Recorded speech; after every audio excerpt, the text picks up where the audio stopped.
Bonjour, est-ce que vous m'entendez? Bonjour. Bonjour. Alors, il y a des étudiants ici qui sont à moi, donc je me présente pour ceux qui ne me connaissent pas. Lisanne Couture, professeure de sociologie, et je suis accompagnée de ma collègue Nathalie Fréchette en psychologie. Alors aujourd'hui, je vous souhaite la bienvenue. Aujourd'hui, on accueille l'auteur du livre, en fait de plusieurs livres, mais on va parler de J'ai profité du système particulièrement aujourd'hui, Nicolas Zorn. Je vais vous expliquer un peu le déroulement. Donc, l'entretien va durer environ 1 heure. Et après cette heure-là, on aura un temps pour que vous puissiez poser vos questions. Pour poser les questions, si vous regardez de ce côté-là de la salle, il y a un micro.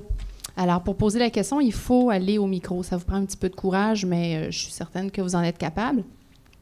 À la fin de la rencontre, il y aura un tirage de 3 exemplaires du livre. Et si vous avez remarqué, à votre place, vous avez un petit coupon ici. Donc, pour les moins chanceux qui gagneront pas un exemplaire, vous pourrez vous le procurer. Pendant 2 semaines, il va être pour vous à 25 %. Donc, il faut présenter le coupon. Je regarde si je n'ai pas oublié quelque chose. Ah oui, une chose importante, quand on achète le livre aussi, vous allez contribuer à une bonne cause parce que les profits vont être versés, attendez une minute, à la Fondation du Centre Jeunesse de Montréal. Alors voilà, donc je vais céder la... Ah oui, un petit message à l'attention de mes étudiants. Alors la boîte pour déposer vos fiches est juste ici, là. Il y a une petite pancarte. Alors je vais céder la parole à Nathalie. Alors, bonjour tout le monde. Alors, permettez-moi de vous présenter notre invité d'aujourd'hui. Alors, Monsieur Nicolas Zorn, bonjour. Bonjour. Alors, il est spécialiste des politiques publiques au Québec. Il travaille actuellement à titre d'analyste en économie et en politique, et si je me trompe, vous me le direz, à l'Institut du Nouveau Monde, doctorant à l'UDM, puis quand même méritant, parce que son mémoire de maîtrise qui portait sur les revenus captés par le 1 % les plus riches au Québec a eu un prix pour le meilleur mémoire de maîtrise en 2014, décerné par l'IREC. Donc, Lisanne nous a déjà dit, il y a le livre « J'ai profité du système », c'est celui-là dont on va parler, mais au même moment, ou à peu près, à quelques semaines près, je crois, il sortait en même temps le livre « 1 % le plus riche, l'exception québécoise ». Alors, bonjour Nicolas. Bonjour. Merci tout d'abord d'être venu aujourd'hui nous parler de votre livre. Livre, en tout cas personnellement, que j'ai trouvé particulièrement intéressant parce qu'il est vraiment comme en 2 volets. Il y a une partie autobiographique où vraiment c'est votre parcours dont on parle, mais il y a aussi par la suite une analyse des politiques sociales du Québec. Puis, ce qui est vraiment intéressant, c'est que cette analyse-là est appuyée par des données probantes. Donc, c'est vraiment quelque chose de très soutenu, mais en même temps, facile à lire. Avis aux étudiants, c'est pas quelque chose qui est ardu où on se casse la tête. C'est très clair. Les choses sont vraiment très bien illustrées. Fait que pour commencer, Nicolas, si c'était possible, j'aimerais ça que vous nous parliez un petit peu de votre parcours, parce que donc, on en conclut que vous aviez été dans les centres jeunesse. Et là, je parle de doctorant et de l'Institut du Nouveau Monde. Alors, pouvez-vous nous expliquer un petit peu le chemin parcouru? Oui, bonjour à tous. Aujourd'hui, ça va bien. Aujourd'hui, je poursuis mon doctorat à l'Université de Montréal. J'ai un boulot, j'ai des causes que je peux appuyer, pour lesquelles je peux contribuer. J'ai des amis. J'ai une merveilleuse épouse. Ça va bien aujourd'hui. Mais je pense pas qu'on aurait pu parier sur ce dénouement il y a 10 ou 20 ans. Je partais de loin. On va reculer un peu, prendre un pas de recul.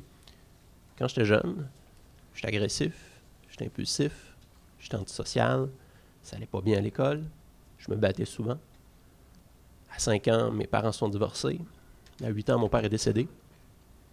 À 11 ans, j'ai pété ma coche, solide. J'allais en centre jeunesse. J'en suis ressorti à 18 ans. C'était beaucoup d'entrées et sorties, passer d'un centre jeunesse à un autre. Les centres jeunesse, c'est un peu comme un orphelinat, sauf que les jeunes ont encore leurs parents. Il y a des intervenants, et on est une 12aine de jeunes par unité. C'est une unité de vie, donc on déjeune, on dîne, on soupe ensemble, on fait des activités ensemble, on va à l'école. Ça ressemble pas mal à la vie d'adolescents partout au Québec. La seule différence, c'est qu'il y a des intervenants au lieu d'avoir des parents. Puis les jeunes, ils ont des problématiques particulières. C'était mon cas. Lorsque je suis allé en foyer de groupe à Repentigny, proche de mes 18 ans, j'étais allé à l'école secondaire, j'ai décroché.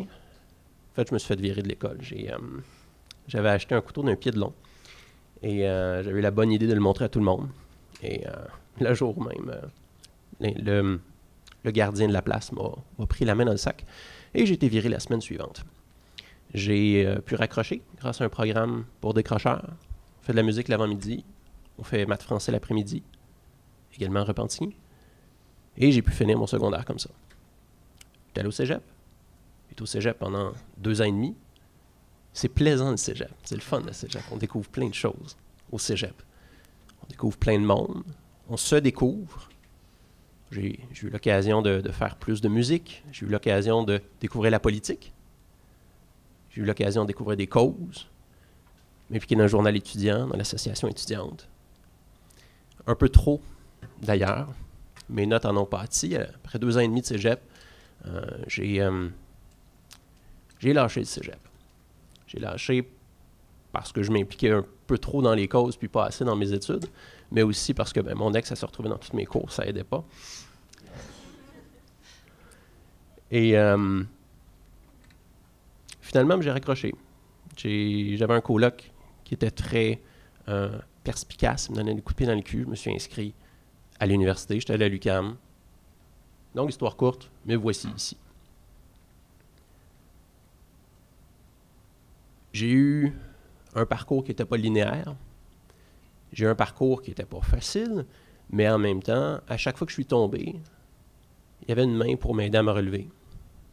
Le système a fonctionné, le filet social au Québec a fonctionné. Et à ce niveau-là, le Québec est particulier. Le Québec est particulier, puis je prends mon vécu comme exemple, mais je me comparais beaucoup à mon père. Je ressemblais beaucoup à mon père. Il était agressif, il était impulsif également. Il avait ses propres problèmes. La seule différence, c'est que mon père était américain. Mon père est né aux États-Unis, passé sa vie aux États-Unis, n'avait pas les mêmes services auxquels j'ai eu droit, n'avait pas les mêmes opportunités auxquelles j'ai eu droit au Québec. Et ça fait un monde de différence. Ces enjeux, il les a traînés toute sa vie, ça l'a handicapé dans son parcours toute sa vie. Puis en ce sens, je compare beaucoup mon parcours avec le sien parce que je vois à quel point les institutions ont fait une différence. J'ai eu droit à beaucoup de deuxièmes chances. Je ne les ai pas toutes prises, ces deuxièmes chances, mais il y en avait. Je pense que c'est ça le plus important. Et l'idée d'écrire le livre, j'ai profité du système. Je le dis dans le bon sens du terme, j'en ai vraiment bénéficié, j'en ai profité. Bien, c'est pour illustrer un peu comment fonctionne ce système à travers mon parcours, montrer que c'est possible, mettre un visage sur ces types de parcours. Parce qu'au final, bien, si une image vaut 1000 mots, bien, une histoire vaut 1000 statistiques. Puis ça permet de mettre un visage sur quelque chose de très abstrait comme le modèle québécois, puis les services publics, puis les programmes sociaux. Et donc, ça, c'est l'objectif du livre. Première partie, je parle de mon parcours. La deuxième partie, je parle du modèle québécois, du rôle de la résilience, du modèle québécois sur la résilience, le fait d'être capable de se relever lorsqu'on tombe. C'est dû en bonne partie à cause de notre environnement dans lequel on évolue.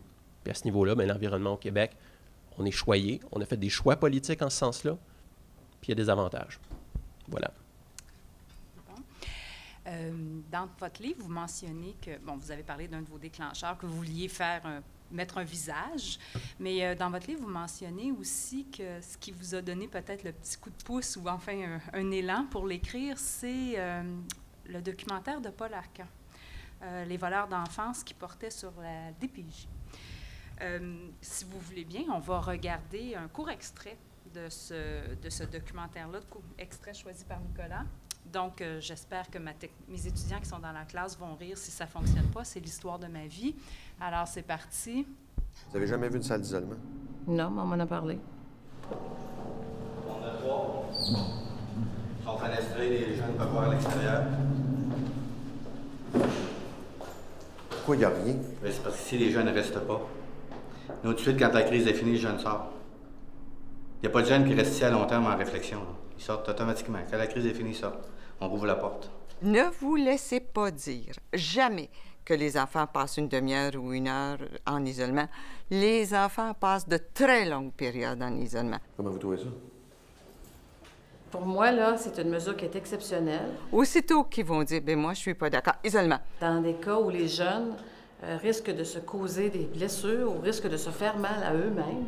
Aussitôt qu'ils vont dire, ben moi, ça me tente pas de faire ça. Isolement. On a ici une salle où il y a des fenêtres. Où les gens Expliquez-moi juste voient une ça. chose. Si c'est exceptionnel, pourquoi est-ce qu'on en a 3? Il y a quelque chose de morbide dans cette façon de faire que les enfants subissent et c'est indescriptible. Ce qu'on nous explique ici, alors moi, j'ai pas de raison de ne pas croire Ah, mais ce que M. Gosselin nous dit, c'est que quand la crise est finie, les jeunes sortent, ils retournent vaquer leurs activités. Si la mesure, ma question, c'est si la mesure est exceptionnelle, pourquoi est-ce qu'on a besoin de 3 salles? Mais là, quand même, il y a combien de 130. jeunes? Il n'y a pas 1000 personnes ici, là. 130 jeunes, 3 salles d'isolement. Bien, il faut poser la question à monsieur. Là. Mais vous ne trouvez pas ça beaucoup? J'ai pas de moyen de mesurer si c'est beaucoup ou pas. Tout ce que je sais, c'est que ces salles-là, ce qu'on me dit, sont utilisées pour des mesures exceptionnelles et de façon exceptionnelle. Mais là, juste comprendre. Là, ça marche. Rentrez donc, juste voir. Mettons, on ferme ça. Je peux? Oui. Là, il y a quelqu'un qui barre ça. Oui. Puis là, il arrive quoi? Il y a toujours quelqu'un en surveillance. Si Jeanne veut sortir, il va cogner dans la porte, il y a quelqu'un qui va lui ouvrir. C'est égal. OK. On a toujours des agents ici en surveillance. Il n'y a personne qui se blesse là-dessus? Non. Il n'y a personne qui cogne la tête là-dessus, qui... Ça peut arriver qu'un gars donne un coup de poing dans le mur. Si un gars se blesse... Honnêtement, là, ça peut... Ça peut arriver. Ah oui. C'est pas... Vous trouvez pas ça un peu sombre et... Alors moi, je fais pas la promotion de ces chambres-là, là, très honnêtement. On est venu la voir. On nous dit que c'est utilisé quelques fois par jour, des fois plusieurs fois par jour, ça dépend des circonstances.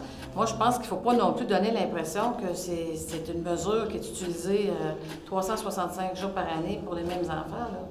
Alors, puis Est-ce qu'il arrive, pas ici, là, mais qu'un enfant peut se retrouver 23 sur 24 dans sa chambre, à l'unité ou dans le local de l'unité? Très rare. Parce que le jeune va avoir le droit de sortir dans la journée. Nous, si on fait un accompagnement particulier, on accompagne nos jeunes tout le temps. Un jeune peut être dans sa chambre, mais il va avoir des temps de sortie, il va participer à certaines activités, mais il ne sera pas laissé 24 heures sur 24 dans sa Ça chambre. arrive seul. du 23 sur 24? Non. 22? Non. Combien? 6 heures, 20? 7 heures maximum. Donc, des 20 heures, c'est déjà arrivé il y a quelques années. Ça arrive plus. Non, ça n'arrive plus. Moi, ça OK. n'arrive pas ici à Québec, en tout cas. Peut-être ailleurs. Je sais pas. Moi, je ne parlerai pas pour aller, moi, je vais parler pour les centres que je m'occupe. OK. Que je dirige. Donc, Nicolas, je vais vous céder la parole dans quelques minutes, mais on pourrait se poser la question, qu'est-ce qui est différent dans votre démarche, où vous parlez de votre parcours par rapport à celle que Paul Arcand essaie de faire? Moi, je vois des différences, mais des gens pourraient se dire, ben c'est la même idée, dans le fond, lui, il fait juste l'envers de la médaille, il montre ce qui va bien, mais il ne montre pas ce qui ne va pas bien. Alors, je vais vous laisser la parole là-dessus pour nous expliquer la différence entre vos deux démarches. Qui parmi vous a vu Les voleurs d'enfance, le documentaire? Levez la main. Je vois 3, 4, 5 mains. Je vais vous poser une question basée sur ce que vous venez de voir. Qu'est-ce que Paul Arcand tente d'accomplir et est-ce qu'il y parvient, selon vous? Il n'y a pas de bonne ou de mauvaise réponse. Vous avez juste vu un 2 minutes du clip. Il tente de montrer quelque chose. Qu'est-ce que ça vous dit, ça? Vous pouvez lever la main et juste le mentionner. Vous êtes tous estomaqués, je peux voir.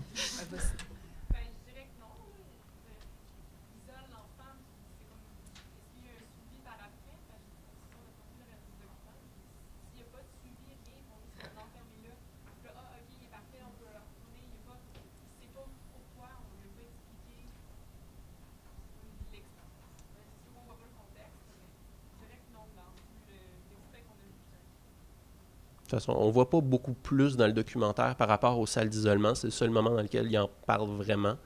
Donc, vous n'avez pas plus de contexte dans le documentaire, mais manque de contexte. Moi, je pense que ça, c'est un élément qui ressort. Quoi d'autre?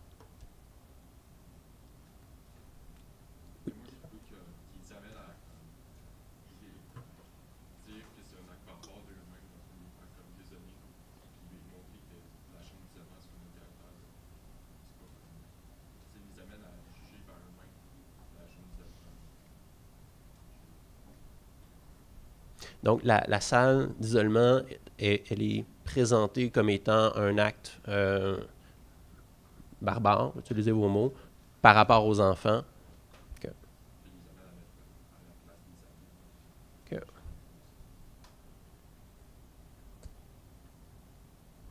Oui? Dans le fond, de ce que je constate, c'est comme un petit peu ce que vous avez dit. Dans le fond, il n'y a pas de la gestion de la source du problème nécessairement. C'est vraiment comme on t'enferme là, arrange-toi, puis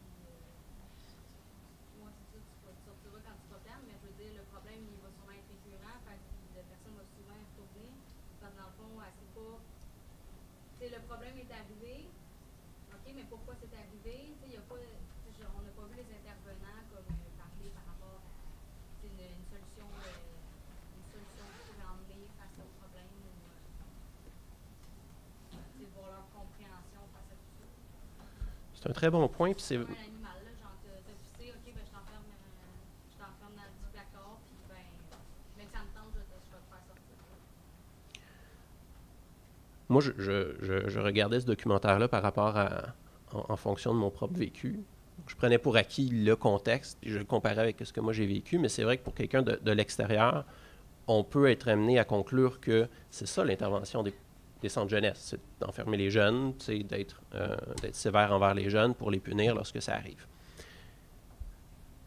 J'y suis allé souvent en salle d'isolement. Le but de la salle d'isolement, c'est quand tu pètes ta coche. Quand tu es dangereux pour toi-même ou pour les autres, bien à ce moment-là, le jeune il crie, le jeune il gueule, donne des coups de pied, donne des coups de poing, lance des chaises. J'ai fait tout ça, d'ailleurs. Puis à ce moment-là, ben, tu peux pas vraiment discuter avec le jeune. Il pète sa coche. Il y a du méchant à faire sortir. À ce moment-là, pour le protéger de lui-même et protéger les autres, les intervenants font une intervention physique pour l'amener en salle d'isolement. Puis c'est à cet endroit-là qu'il peut se défouler. Il sort son fou, il gueule, il sacre, il frappe ses murs.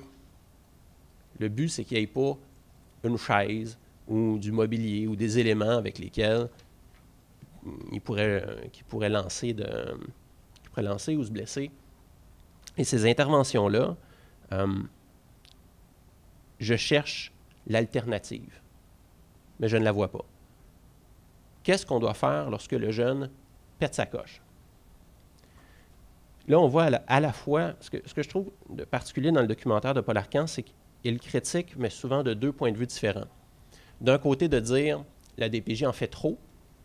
Là, on enferme des jeunes, là. Ça n'a pas d'allure, on les enferme dans des salles. La DPJ en fait trop.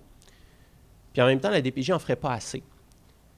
Il y a un moment donné, dans le clip que vous venez de voir, où Paul Arcand dit, ben là, le jeune ne peut pas se faire mal là-dessus en frappant sur un mur. Puis le directeur du centre, il fait, ben, oui, on ne l'attache pas, là, tu sais. Et à ce niveau-là, je me pose la question, puis je me suis posé la question tout le long du documentaire, qu'est-ce qui ferait différent? Et je n'arrive pas à une conclusion cohérente. Parce qu'à la fois, il en ferait plus et il en ferait moins. Je ne sais pas ce qu'Arcand aurait en tête. Est-ce que c'est de fournir un casque à ces jeunes-là? Est-ce que c'est de les attacher? Il n'y répond pas à la question. Puis c'est un peu ce qui me dérangeait, c'est que c'est pas juste ça, les centres jeunesse. Les centres jeunesse, c'est beaucoup plus que ça. J'ai reconnu les murs, j'ai reconnu le grillage. Je n'ai pas reconnu la tendresse que j'ai trouvée aussi. Je n'ai pas retrouvé l'apport des intervenants, des intervenantes. L'approche qu'utilisent les centres jeunesse, oui, c'est de dire, lorsque tu fais quelque chose de mal, genre tu frappes un jeune, ben, il y a des conséquences qui viennent avec. Il faut prendre acte de tes actes. Fait qu'il y a des conséquences, tu vas dans ta chambre, pas nécessairement à la salle d'isolement, tu vas dans ta chambre, puis lorsque ça va bien, mais tu as des conséquences. Tu as le droit de faire une sortie de fin de semaine, et ainsi de suite. Mais c'est aussi l'environnement qui est particulier pour adapter aux jeunes, avec des personnes qui sont formées pour ça. C'est aussi un accompagnement. Tu sais, tout à l'heure, on disait, on ne travaille pas sur le jeune, on travaille sur le jeune. Mais à ce moment-là précis, lorsqu'il pète sa coche, je ne vois pas qu'est-ce qu'on pourrait faire d'autre. Et contrairement à ce que la juge Ruffo mentionnait, qui est la dame qu'on a vue juste avant, c'est une mesure exceptionnelle. j'y allais juste quand je pétais ma coche, puis quand j'avais fini de péter ma coche, je sortais. Ça, c'est le cas pour tous les jeunes. Et à ce niveau-là, tu sais, 3 salles, 130 jeunes, ça veut dire que c'est 2% des jeunes qui, lorsque les salles d'isolement sont à pleine capacité, il y aurait juste 2% des jeunes qui iraient dans la salle d'isolement. 2% des jeunes, ça ne correspond pas du tout à l'image que la juge Ruffo met de l'avant, comme quoi, aussitôt que tu n'es pas d'accord, salle d'isolement.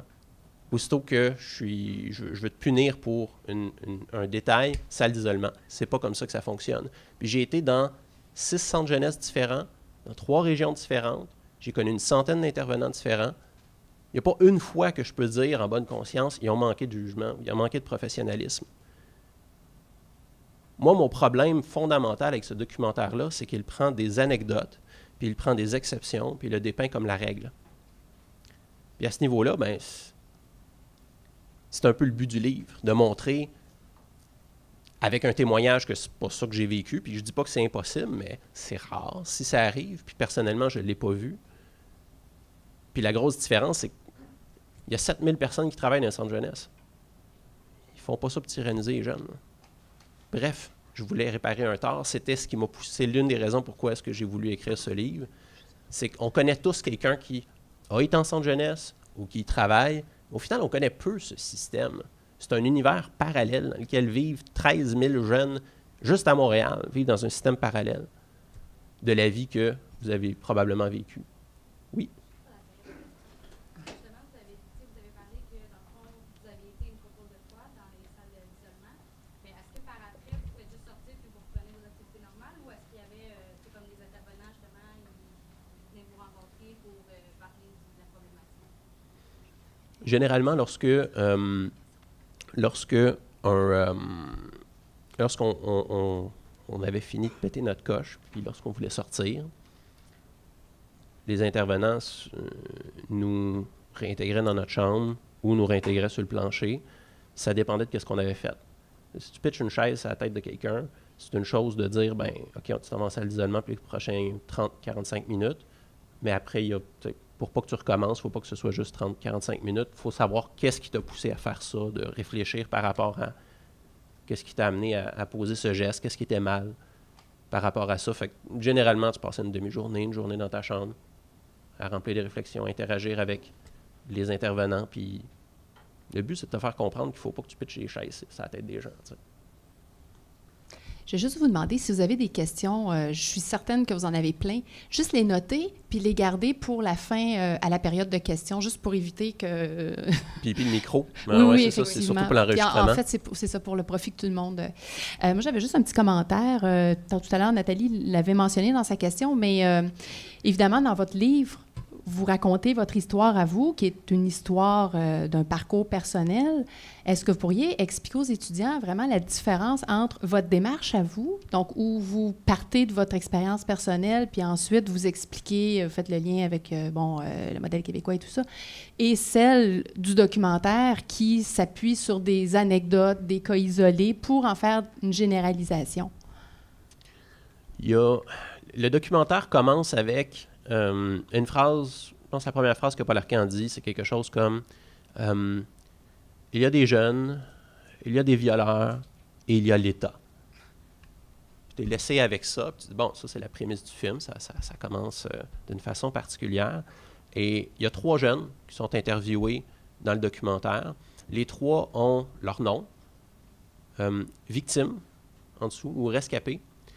Victime et en dessous, rescapé des centres jeunesse. Déjà là, il y a une orientation que le documentariste tente de donner, de montrer que c'est des victimes, donc les centres jeunesse sont le bourreau, et de montrer que c'est un rescapé des centres jeunesse. Généralement, quand tu vas en centre jeunesse, c'est que c'est ta vie qui n'a pas été facile. Tu n'as pas eu des parents qui t'ont aidé, tu es parfois victime d'agression sexuelle, d'agression physique, d'agression psychologique. C'est pas un parcours facile. Généralement, tu as vécu dans la pauvreté. C'est de ça que tu es rescapé. C'est pas des centres jeunesse. Et l'enjeu ici, c'est de présenter les centres jeunesse comme étant le problème, alors que c'est une réponse à un problème. Je veux dire, avant, ça n'existait pas, puis on l'a mis en place pour répondre à un besoin. Puis ce besoin-là, c'est est-ce que le jeune, est-ce que sa sécurité ou son développement sont compromis? Si tu ne nourris pas ton jeune en tant que parent, si tu le bats, si tu l'agresses physiquement ou sexuellement, la sécurité du jeune ou le développement du jeune, ou les deux, sont compromis. C'est à ce moment-là qu'il y a une intervention qui est faite de la part de la DPJ. S'il n'y a pas ça, si tu nourris pas, tu donnes des sandwichs au ballonnet à ton enfant, ça l'appelle pas à une intervention des centres jeunesse. T'sais. Fait que c'est de défaire plusieurs mythes, mais en même temps, moi, ma démarche, la première partie, c'est une illustration de ce que c'est, mais ça ne le démontre pas. Rendu là, c'est mon argument contre celui d'Arcan. La deuxième partie du livre, par contre, c'est un essai qui se veut documenter. Ce que j'ai apprécié du documentaire de Paul Arcan, c'est qu'il part de bonnes questions. Quand on ne connaît pas un système, quand on ne sait pas c'est quoi les centres jeunesse, comme la grande majorité des gens, puis comme moi non plus, je ne savais pas c'était quoi avant d'en faire partie, ben c'est normal qu'on se pose des questions. Il y a une organisation au sein du gouvernement qui enlève des jeunes de leur famille. Il y a des questions, évidemment, qui vont venir avec. Et à ce niveau-là, Paul Arcan, il en soulève quelques-unes. Le fait de retirer l'enfant de sa famille, est-ce que c'est une bonne idée? Est-ce que le placement, il dure trop longtemps? Est-ce qu'on les place trop longtemps, ces jeunes-là? On devrait les retourner en dedans plus rapidement. Est-ce que la DPJ, c'est une police de la famille? Est-ce qu'il y a des abus de pouvoir qui sont possibles de la part de ces intervenants-là? Puis est-ce que le système de justice, il est défavorable par rapport aux parents? Autrement dit, qu'il est biaisé toujours du côté de la DPJ. Ça, c'est des questions qui sont légitimes. Ça, c'est des questions que Paul Arcan pose. Le problème, c'est que sa réponse, c'est de dire, ben moi, j'ai 2-3 témoignages qui vont dans mon sens, puis mon montage vidéo, il va dans ma direction. Mais il y a déjà une prémisse de départ avec laquelle il ne déroge pas durant tout le documentaire. Il ne faut pas être surpris que la conclusion avec laquelle il arrive, c'est la même que celle avec laquelle il est parti. Il n'a jamais voulu mettre à l'épreuve ces questions-là, trouver réponse. Ces questions-là, j'ai trouvé des réponses pertinentes puis documentées que son recherchiste aurait très bien pu trouver en ligne ou à faire ce qu'il devait faire, c'est-à-dire de la recherche. Une des particularités de la DPJ, c'est que il y a beaucoup d'argent qui est mis dans la recherche. Il y a des chercheurs, des chercheuses qui font de la recherche dans les centres jeunesse et ça, c'est directement collé au centre jeunesse. C'est comme si il y avait une branche universitaire pour un programme social pour s'assurer que la DPJ, elle change s'il y a des choses qu'elle ne fait pas bien ou s'il y a des choses qui fonctionnent moins bien, puis pour s'assurer qu'on mise surtout sur ce qui fonctionne le plus. Par exemple, la durée du placement. Combien de temps est-ce qu'il faut placer un jeune pour que ça fonctionne? Bien, dans les 20-30 dernières années, on plaçait souvent.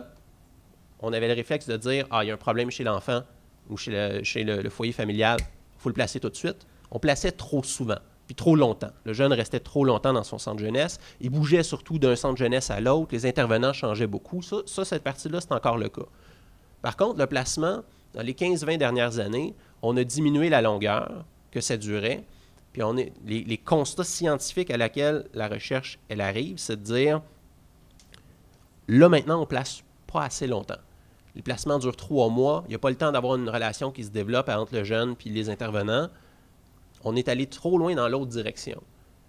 La raison pourquoi je dis tout ça, c'est qu'il y a de la documentation qui existe. Il y a le réflexe que cette organisation, la DPJ, elle a développé de dire, bon, on va payer des chercheurs pour qu'ils nous disent c'est quoi la bonne réponse, qu'est-ce qui fonctionne. Puis à ce niveau-là, bien, cette documentation-là, elle existe. Elle n'a jamais été présentée dans le documentaire de Paul Arcan. Ils sont présentés comme le bourreau, c'est tout. J'ai interviewé des gens, j'ai interviewé des chercheurs, j'ai interviewé des intervenants, des intervenantes, puis je leur ai posé les mêmes questions. Puis ils reconnaissent qu'il y a certains problèmes. Puis il y a 2 critiques que je pense qui sont contre la DPJ qui sont particulièrement légitimes. Des fois, la DPJ fait mal sa job parce qu'il manque de ressources. On a beaucoup coupé récemment dans la DPJ. On a coupé dans la DPJ dans les années, fin des années 90. On l'a fait en partie dans les années 2000. Et ça, bien, ça fait mal lorsqu'il y a moins de ressources qui sont disponibles. Puis lorsqu'il y a un intervenant pour 25 jeunes, bien ça fait mal. L'autre problème, c'est que des fois, la DPJ, ce n'est pas la réponse au bon problème. Si votre enfant vit dans une situation de pauvreté, la probabilité est beaucoup plus élevée que la DPJ intervienne. Le problème ici, ce n'est pas les parents, c'est la pauvreté.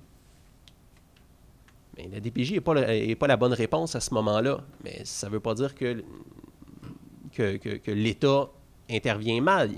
Ça ne veut pas dire que l'État devrait juste intervenir différemment, d'augmenter les prestations pour les personnes en situation de pauvreté, comme vient de le faire le gouvernement Trudeau. Alors, à ce niveau-là, je pense que cette réflexion-là, il faut juste poser les bonnes questions, partir avec un sens critique, puis d'essayer de trouver des réponses avec un large éventail de données, de faits, de personnes interviewées. C'était le sens de ma démarche. Je ne l'étais pas du tout avec celle de Paul Arcand. Quand on part avec une conclusion puis on essaie juste de la démontrer, ben, il y a des bonnes chances qu'on se gourde et qu'on ne sache pas de quoi qu'on parle. Merci. À partir de ce que vous venez de raconter, j'aurais 2 questions en même temps, donc on va commencer par une. Alors, dans votre livre, justement, vous défaites l'idée du sens commun, que quand on veut, on peut, et que, donc, comme vous l'avez dit aussi au début, dans votre témoignage, quand vous êtes tombé, bien, vous avez pu vous relever grâce à des mains tendues, et que ces mains tendues-là aussi étaient là grâce au fameux modèle québécois. J'aimerais que vous nous parliez un peu du modèle québécois, de nous donner des exemples de qu'est-ce que l'État québécois met en place, justement, pour tendre la main. Le modèle québécois, à la base, c'est 3 choses. Pour résumer grossièrement, c'est plus d'impôts, c'est plus de services publics, puis de transferts, puis c'est plus d'égalité.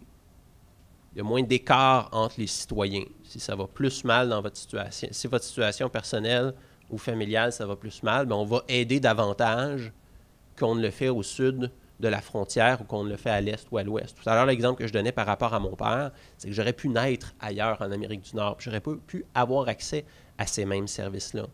Il y a plus de services, on fait les choses différemment. Il y a des cégeps qui sont en place.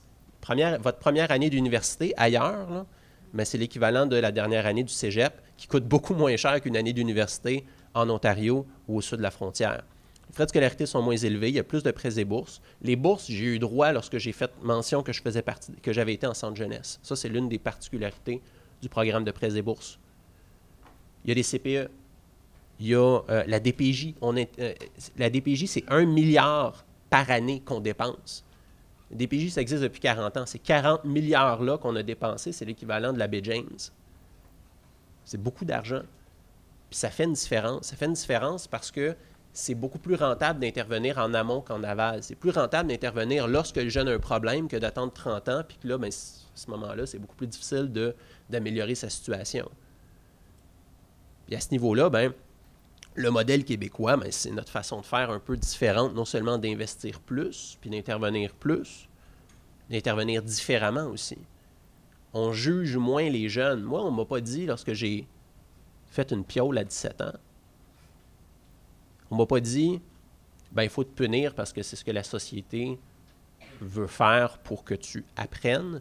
Ils se sont dit, c'est un jeune, son cerveau n'est pas encore formé pleinement, il n'est pas encore pleinement conscient de ses gestes. Il faut l'accompagner parce que présentement, de l'enfermer, ça va diminuer la possibilité qu'il puisse s'en sortir. Et c'est pour ça d'ailleurs qu'au Québec, les jeunes qui ont moins de 18 ans, on ne les juge pas aux adultes comme on le fait ailleurs au Canada puis comme on le fait aux États-Unis. Pourquoi? Parce que c'est encore des enfants, c'est encore des adolescents.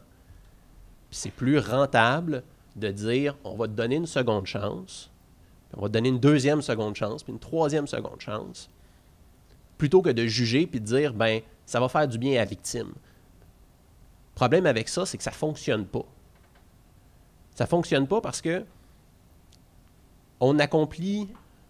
C'est contre-productif de vouloir punir plutôt que de vouloir aider. La preuve, ça fonctionne au Québec. 95% des jeunes qui sont allés, qui ont eu une intervention sous la loi des jeunes contrevenants, donc le criminel pour les jeunes, 95% de ces jeunes-là ne récidivent pas et ne se ramassent pas en prison. C'est pas pour rien qu'au Québec, on a moins de criminalité. Tout à l'heure, je parlais d'inégalité. Il y en a moins au Québec. Il y a moins d'inégalités au Québec. Il y a moins d'écart entre riches et pauvres. Il y a une classe moyenne qui est plus importante.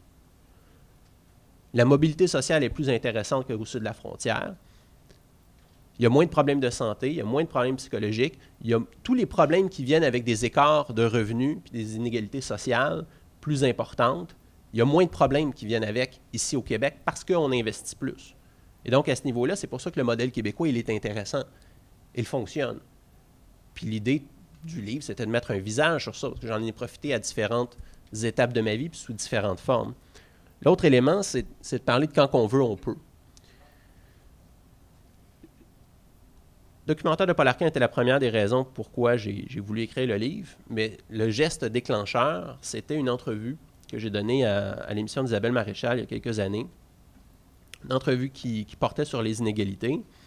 Et juste avant l'entrevue, le recherchiste, on préparait l'entrevue, c'était la pré-entrevue, et je ne me rappelle plus de quoi qu'on parlait, probablement de ce à quoi servent les taxes et les impôts. J'ai dit, ben tiens, en passant, je suis allé en centre jeunesse, ça sert à quoi ces impôts-là qu'on paye? Il y a eu un long silence. Puis il dit, ah, ça paraît pas. T'sais. Ça, généralement, c'est un réflexe de la part de ceux à qui on dit, mais je suis un ancien de centre jeunesse, de dire, ça paraît pas. Comme si c'était supposé être écrit sur notre front, écrit dans notre visage. C'est pas le cas. Je connais des gens qui... il y a beaucoup de gens qui passent en centre jeunesse puis qui ont des vies comme vous en avez. Mon ancien coloc est rendu pompier à Laval. J'ai une fille que j'ai connue à Huberdeau. Elle est rendue à la maîtrise. Elle travaille pour devenir intervenante en centre jeunesse. Il y en a un autre qui est rendu comptable à Hydro-Québec. Il y a un prof que j'ai contacté pour faire la promotion du livre. Il me dit, en passant, ton parcours il ressemble pas mal au mien. Il y a beaucoup de gens qui finissent... Depuis que j'ai sorti le livre, depuis que j'ai fait mon coming out d'ancien jeune de centre jeunesse, j'ai plusieurs personnes de mon entourage qui m'ont dit « Je suis allé en centre jeunesse » ou « Je suis allé en famille d'accueil » ou « Je suis allé en foyer de groupe ». J'ai un collègue au doctorat qui vient de découvrir qu'il est quelque part sur le spectre de l'autisme. Il fait son doctorat, puis tu sais, il y a des particularités, mais il est au doctorat, là, c'est pas rien. Puis il me dit « Ouais, je suis allé en famille d'accueil pendant 2 ans ». C'est pas écrit dans le front des gens. Donc, le recherchiste, il me dit, ben, c'est pas écrit dans ton front, donc je suis surpris. Et il me propose une émission. Il me propose de faire une autre émission dont le thème, ça serait « A-t-on droit à une deuxième chance dans la vie? » Il y avait 3 personnes à cette émission. Il y avait moi, il y avait Mathieu Léonard, qui est un ancien jeune de centre jeunesse. Il a été décrocheur. Il a pu raccrocher grâce à un programme de boxe, Ali et les Princes de la rue. Et aujourd'hui, il est candidat aux élections municipales à Montréal, dans Montréal-Nord. Et la 3e personne qui était présente était un philanthrope, un homme d'affaires prospère, sympathique d'ailleurs, qui investit dans des causes. Puis bon, c'était le 3e intervenant. Et à la fin de cette entrevue, ce personnage, ce philanthrope, dit « Tu sais, Isabelle, je regarde ces 2 jeunes-là, là, puis je me dis que peu importe ce qui serait passé, ça en serait retiré. Ça en serait tiré. » Puis moi, je dis non. C'était pas écrit. Puis le jugement qu'on fait aujourd'hui de dire « Ah, ben ce jeune-là, il réussit. » Il aurait réussi. Bien, il n'aurait pas fait le même constat il y a quelques années. Lorsque j'ai échoué mon cégep, il aurait dit « Ah, c'est un échec. On investit tout cet argent-là, puis malheureusement, ça n'a pas marché, ça n'a pas fonctionné. » Il aurait passé le même jugement lorsque je venais d'échouer mon secondaire. Il aurait passé le même jugement quand que je venais de finir 6 ans de centre jeunesse, puis j'étais allé en foyer de groupe, puis j'étais supposé réintégrer la société, puis à la place, ben, je vais faire une piole. Il aurait pu avoir ce même type de jugement-là. Et donc, c'est là que c'est important de ne pas juger les gens qui profitent du système, qui bénéficient du système, que ce soit l'aide sociale ou les prêts et bourses ou les centres jeunesse, de dire « lui, c'est pas un méritant ». On n'est pas capable de différencier c'est qui le méritant de celui qui ne l'est pas. Puis moi, j'aurais pu être dans un camp comme dans l'autre. Alors, c'est pour ça que le titre du livre, c'est « J'ai profité du système ». C'est un petit clin d'œil contre ceux qui disent ben, tu sais, tu as les profiteurs du système, puis tu as ceux qui sont à leurs affaires, puis vont finir par bien s'en sortir. Autrement dit, il y a des bonnes raisons d'intervenir. D'où l'importance du modèle québécois. J'ai une petite question pour compléter ce que vous venez d'expliquer. À un moment donné, vous expliquez, en fait, selon une logique comptable, que vous avez coûté environ 400 000 bon, à travers vos séjours dans les centres jeunesse, et ça, sans compter l'argent dépensé pour les thérapies et tout ça. Est-ce que c'est payant d'investir autant d'argent dans un jeune? Ça coûte à peu près... c'est à peu près ce que j'ai coûté. 400-450 000 pour mes 6 ans et demi en centre jeunesse.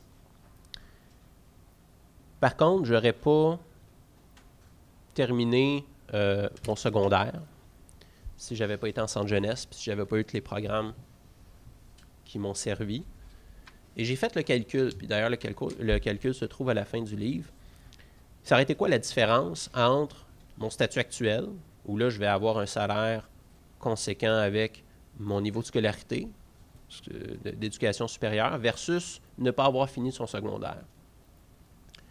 Et la différence entre mes deux parcours, ben, mon parcours actuel, je vais rapporter 1,7 million de plus que je vais injecter dans l'économie, basé sur des revenus supérieurs. Revenus que je n'aurais pas eu si je n'avais pas fini mon secondaire.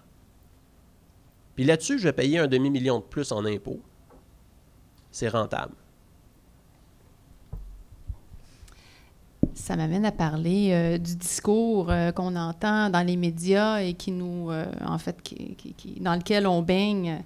Dans le fond, votre démonstration là, est bas en brèche le discours qu'on entend depuis des années par rapport au fait que l'État n'a plus les moyens de se payer des services publics, qu'il faut payer et qu'il faut couper. Donc, en fait, comment expliquer que ce discours-là est si présent et qu'on lui donne autant de crédit? Puis comment expliquer toutes ces coupures dans les services publics malgré le fait que ça rapporte?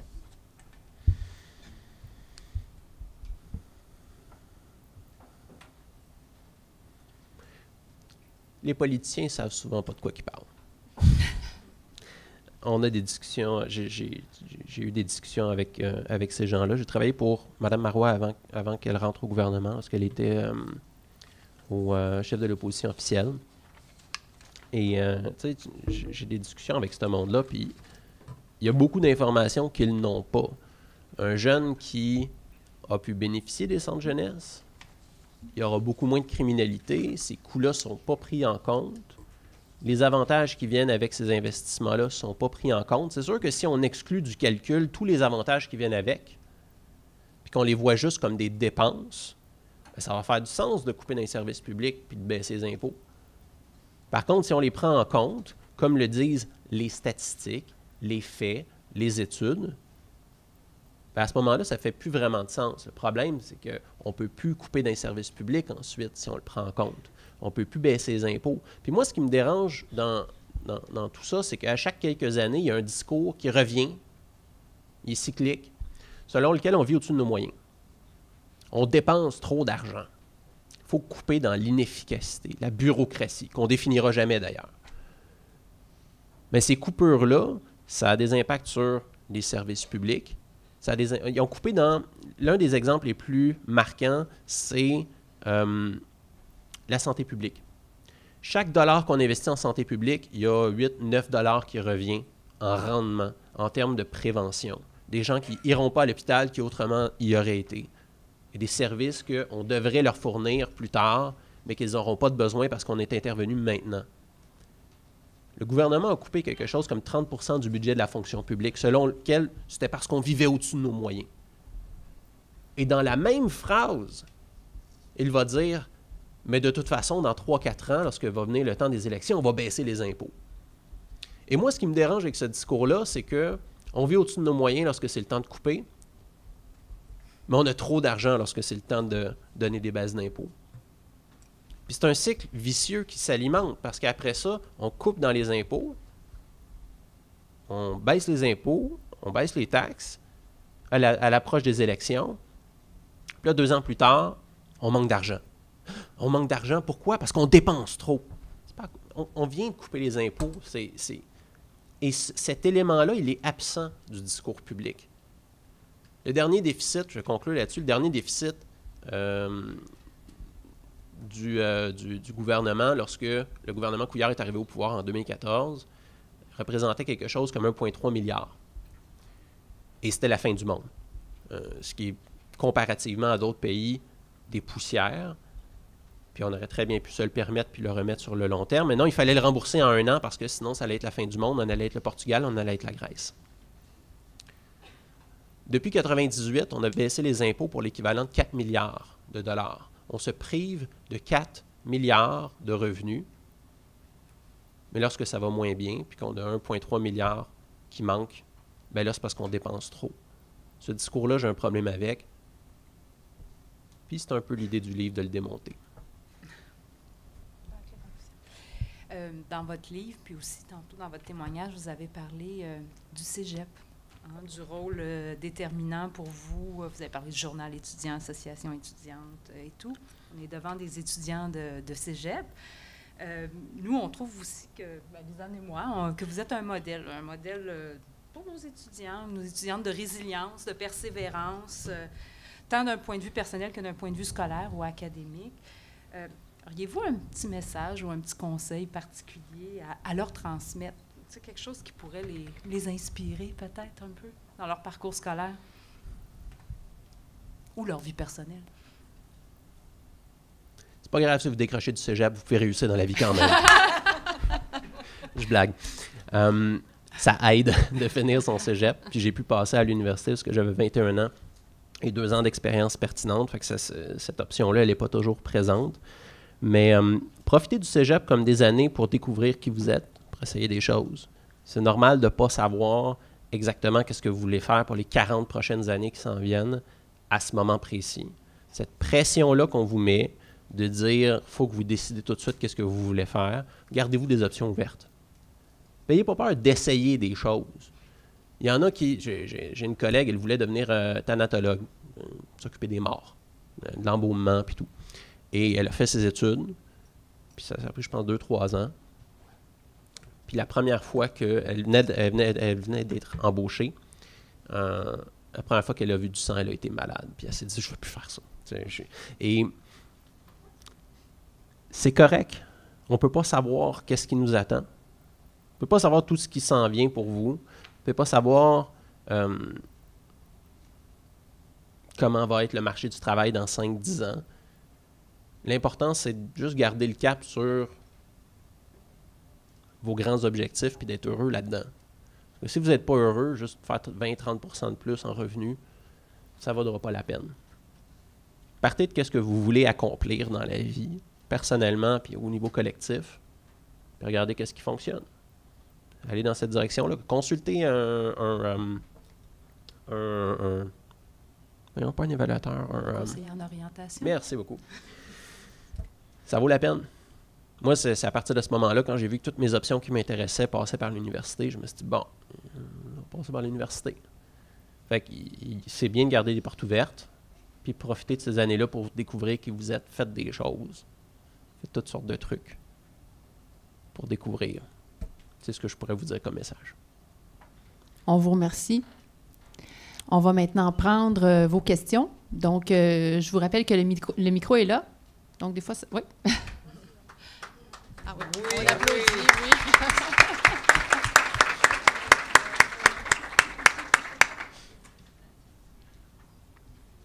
D'ailleurs, n'hésitez pas à me poser des questions sur mon parcours, mon vécu personnel. Je n'ai pas d'enjeu à en discuter. Je comprends que ça peut susciter la curiosité. Comme j'ai dit, c'est un système qu'on connaît peu. C'est une question très pertinente tout à l'heure de dire « Ouais, mais de juste les punir, il me semble que ça ne fonctionne pas. » Vous avez raison, ça ne fonctionne pas. Tu sais, c'est juste comme ça, mais je l'ai vécu, fait que n'hésitez pas. Oui. Bonjour. Micro. Bonjour. Je suis allé dans Saint-Ville. Vas-y, ouais, tu peux y aller, là. Je pense que ça fonctionne. J'ai plusieurs questions, mais je vais laisser comme la place à d'autres personnes. Je vais poser une seule question. Juste parler plus proche du micro. Merci. OK. Ouais. Ouais, c'est bon. Ouais, comme j'ai plusieurs questions, mais je vais laisser comme la place à d'autres personnes, mais je vais poser une seule. Je vous dis comme que vous, comme on le sait tous, que votre parcours est bien réussi. Mais est-ce que vous croyez, comme vous avez réussi, peut-être comme par rapport à l'aide que vous aviez eue du centre jeunesse? Mais moi, à ma connaissance, je sais comme il y a plusieurs personnes qui sont passées par là, mais qui n'ont pas réussi. Est-ce qu'il y a un moyen peut-être que vous pouvez peut-être soit les influencer, soit comme, parce que tantôt vous avez parlé aussi comme des intervenants, des fois, leur approche, des fois comme ça cause un peu de problème, parce qu'il n'y a aucun moyen pour vous comme de partager vos expériences avec eux et puis les influencer un peu dans leur façon de faire? Vous avez dit que vous avez plusieurs questions. Il y a Ah, OK, quand même une file. Moi, j'ai rien dit. Je reviendrai. Désolé. Il pourra revenir si jamais il y a ça. Je suis bien conscient, puis ça, c'est une critique très pertinente du livre, de dire mon parcours n'est pas représentatif. Et que c'est pas le cas pour tout le monde. L'affaire, quand on regarde les parcours, c'est qu'il n'y en a aucun qui est représentatif. Juste, chaque année, la Direction de la protection de la jeunesse publie un tableau qui montre le nombre de personnes par signalement et par groupe d'âge. Il n'y a pas un groupe qui se distingue. Déjà, sur les 50 catégories qui sont là, c'est relativement dispersé. En plus, c'est différent selon les régions, c'est différent selon l'origine socio-économique des personnes, de leurs parents. Ils ont tous des enjeux particuliers. Il n'y a pas vraiment de parcours qui est particulier. Ces jeunes-là, ils partent de loin. Pas besoin de vous faire un dessin, là. Ils ont eu beaucoup de défis dans la vie. Lorsqu'ils se relèvent, ils sont beaucoup plus forts, par contre. Ils sont beaucoup plus résilients, puis il n'y a pas de porte qu'ils ne peuvent pas défoncer. Pour ceux qui ne l'ont pas facile, ça, c'est particulier parce que j'ai fait quelques conférences ces dernières semaines dans les centres jeunesse. Puis je vois des jeunes de centres jeunesse qui ont 14-15 ans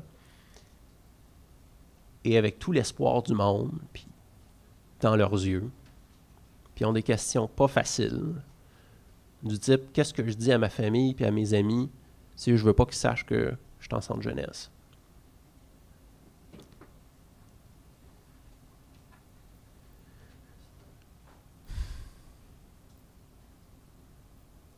Il y a des choses qu'on peut faire mieux. Il y a clairement des choses qu'on peut faire mieux dans les centres jeunesse et à l'extérieur, parce que c'est pas que les centres jeunesse là, qui ont fonctionné. J'étais encore un paquet de troubles lorsque j'en suis sorti. Mais on peut en faire plus.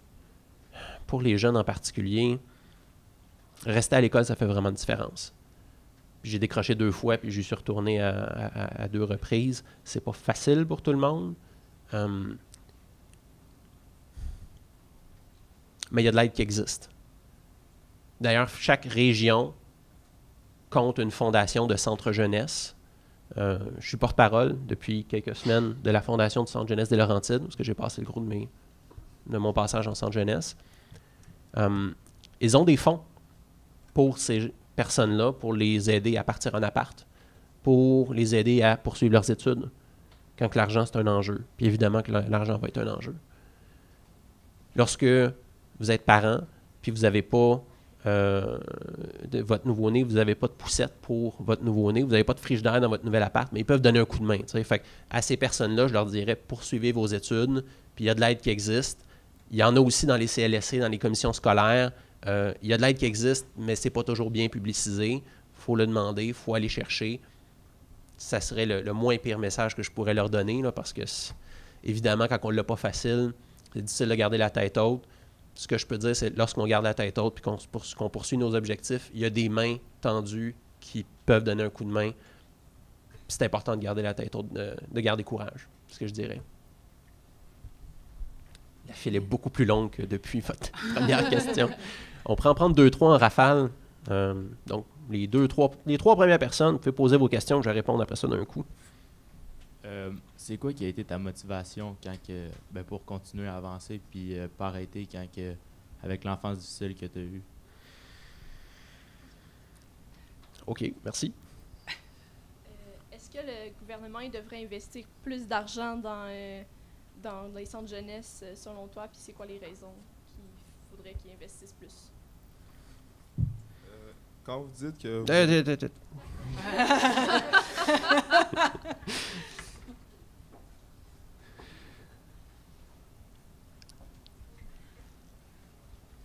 Oui, excuse-moi. Quand vous dites que vous n'aurez pas fini votre secondaire sans les centres jeunesse, est-ce que ça aurait été par manque de motivation?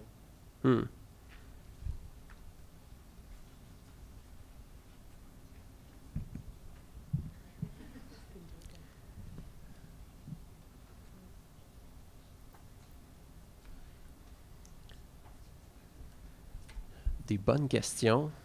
Je vois que vous n'avez pas peur d'aller au fond des choses.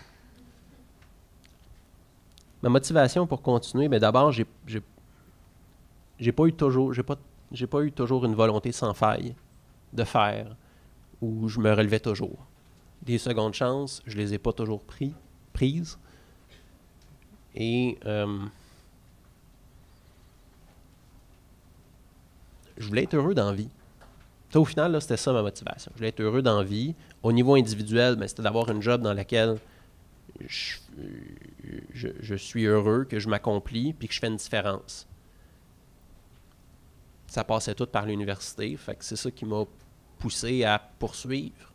Puis je savais que à l'université, je savais que c'était la dernière fois que je ne pouvais plus décrocher. Après ça, ça devient juste trop difficile parce qu'il te faut un revenu, puis c'est compliqué. Mais je dirais que ma motivation, c'était d'avoir un objectif clair. Et pour ça, c'est important de bien se connaître. C'est important de savoir c'est quoi nos options, donc l'orienteur. Et finalement, c'est important d'avoir des coups de main sur notre chemin. Puis c'est là que le modèle québécois y intervient. Fait que ça, je dirais que c'est ça pour ma motivation. Est-ce que le gouvernement devrait investir plus? Bien, déjà, le gouvernement investit moins. Fait que c'est sûr qu'il devrait au minimum revenir à ce qu'il y avait dans la mesure où il y a des besoins. Mais c'est important de ne pas juste mettre plus d'argent. Il faut que ça serve à des objectifs. Puis à ce niveau-là, bien, si l'objectif, c'est d'assurer le plein développement de ces jeunes-là, puis qu'on constate que les ressources actuelles ne sont pas suffisantes, bien oui, il faut augmenter les ressources. Et à ce niveau-là, je pense qu'on va pouvoir se dire satisfait lorsque les jeunes qui sont passés en centre jeunesse auront des résultats similaires à ceux qui n'y ont pas été. Autrement dit, vous êtes allé en centre jeunesse, est-ce que vous avez le même taux de réussite à l'école, ou de raccrochage, puis de revenus, puis d'inégalité, puis de précarité d'emploi? Est-ce que vous êtes à peu près au même niveau que les autres? À ce moment-là, on pourrait se dire qu'on a fait notre job et qu'on peut se contenter de bien gérer les choses. On peut aussi mieux organiser que ce qu'on fait déjà. Mais généralement, les centres jeunesse, des interactions que j'ai avec eux, ils sont bien conscients des problèmes qui viennent avec leur job et les limites de leurs interventions. Si le problème, c'est de la pauvreté, là, il y a des limites à ce que l'intervention peut faire. Mais c'est sûr qu'il faudrait plus de ressources. Ce serait mon message principal à ce niveau-là. Et si je n'ai pas fini l'école, est-ce que c'était par manque de motivation? Oui. Oui, c'était par manque de motivation. Ça ne me motivait pas. Ça ne me motivait pas du tout. Il y a eu des cours que j'ai détestés. Puis, quand on me force à faire quelque chose, je bloque. Puis je m'entête. Je suis de même. J'avais 3 cours de langue que je devais prendre pour faire mon bac. Ça m'a tout pris pour faire mon espagnol. Ça ne me tentait pas. J'avais la tête ailleurs, je voulais faire autre chose. Et le cégep, c'était plus intéressant de faire autre chose.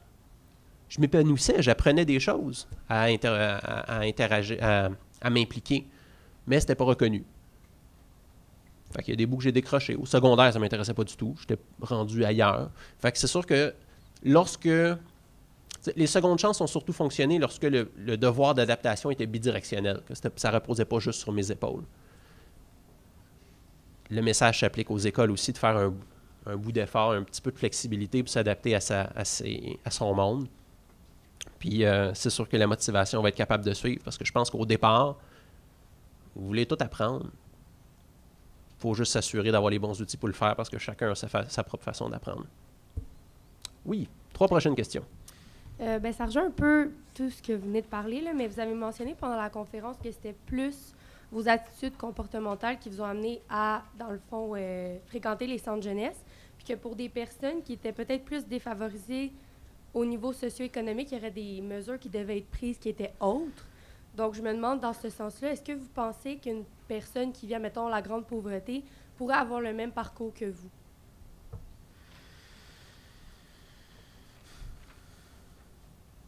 Merci.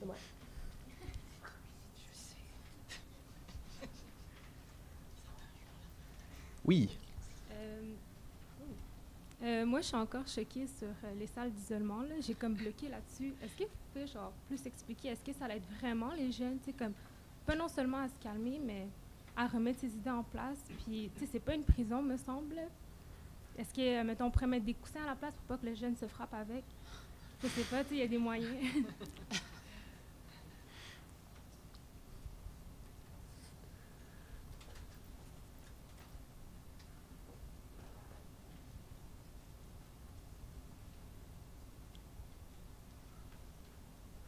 Vous me pardonnerez si ça prend plus de temps pour écrire. Je suis dyslexique.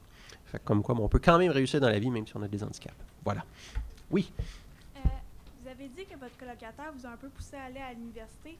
Est-ce qu'il y a plus que les filets sociaux gouvernementaux qui sont là vraiment pour justement vous rendre à cette étape-là? Est-ce qu'il faut plus comme de l'aide sociale personnelle ou un environnement spécifique pour y parvenir?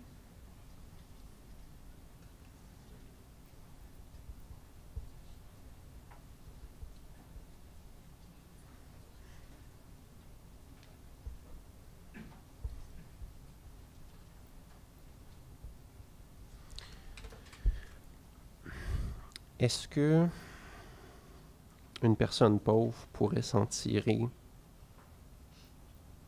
mieux ou aussi pire que moi?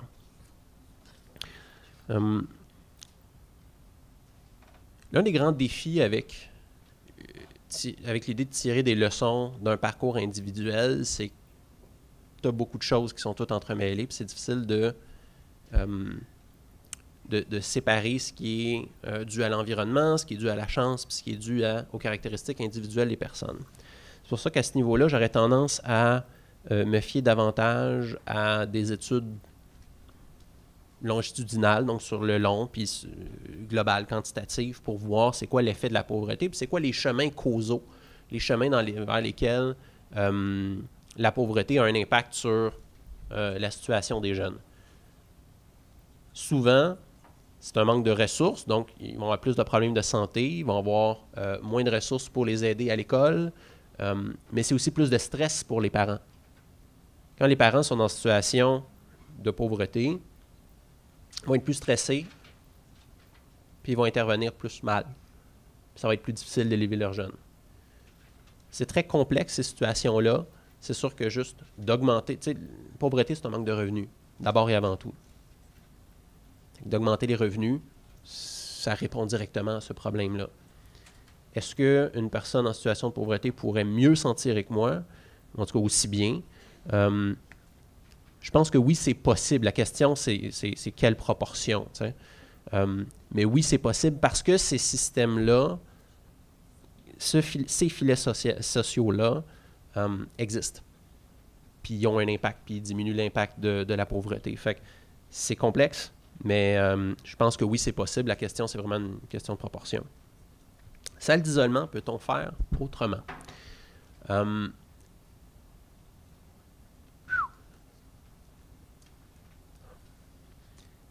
Je m'y connais moins sur la logique qui est derrière. Parce qu'il y a une philosophie qui est derrière l'intervention de la salle d'isolement. Pourquoi est-ce qu'il n'y a pas des coussins comme dans les hôpitaux psychiatriques? Peut-être que c'est pour ne pas leur rappeler que vous êtes comme dans un hôpital psychiatrique, mais je ne sais pas, ça, à ce niveau-là, je ne m'avancerai pas trop. Par contre, quand le jeune, il pète sa coche, il y a 3 choses qu'on peut faire. On le laisse faire, puis là, ça contamine le reste du groupe, puis pitch des chaises, il est dangereux. Ne rien faire, c'est pas la meilleure solution. Intervenir physiquement pour qu'il arrête de bouger, puis qu'il arrête d'être dangereux auprès des autres puis auprès de lui-même, c'est la deuxième option. Puis je sais pas si, en tout cas, je sais pas pour vous, là, mais attacher le jeune, je pense pas que c'est une bonne idée. Ou le restreindre physiquement là, avec 2-3 intervenants par-dessus lui, je suis pas sûr que ce soit Fait que la salle d'isolement, c'est comme qu'est-ce qui reste comme option. La moins pire des options, puis lorsqu'il a fini de péter sa coche, puis que son méchant il est sorti, ben, il réintègre le groupe, ou il réintègre sa chambre, où est-ce qu'il y a ses trucs. C'est comme la moins pire des solutions.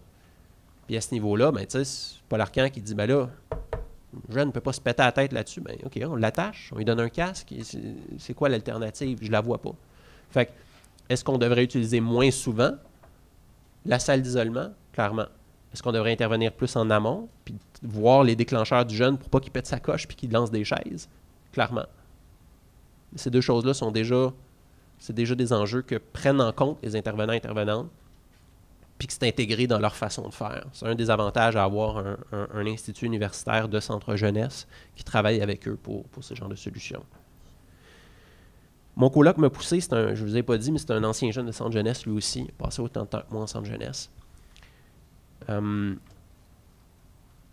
Il faut plus que les gouvernements, les actions gouvernementales. C'est là que la société civile compte.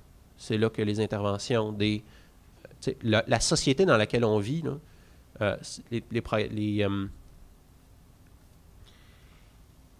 je dis qu'il y a moins d'inégalités, c'est moins de problèmes. C'est vrai de par le fait qu'on réduit la privation matérielle, mais c'est aussi que lorsqu'il y a moins d'écart entre citoyens, lorsqu'il y a moins d'inégalités économiques, les gens ont plus l'impression de vivre dans la même société. Ils s'entraident plus.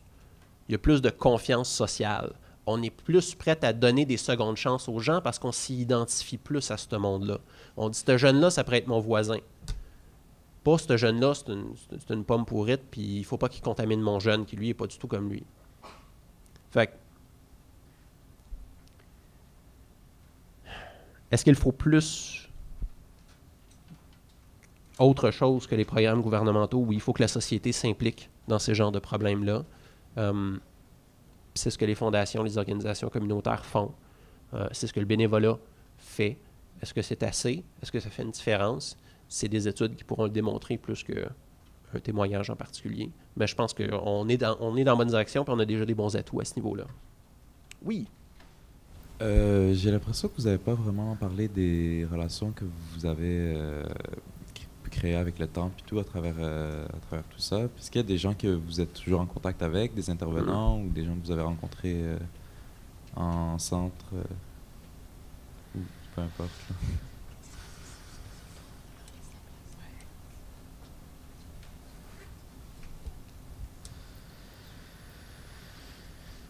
Oui, bonjour. Bonjour.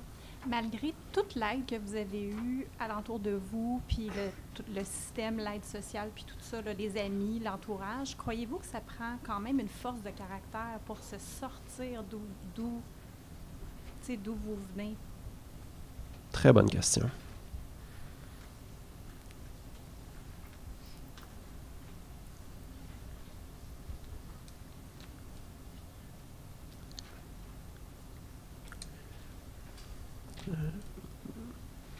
Oui. Selon vous, est-ce qu'on devrait plus sensibiliser la population sur les centres jeunesse, puis pourquoi? Vous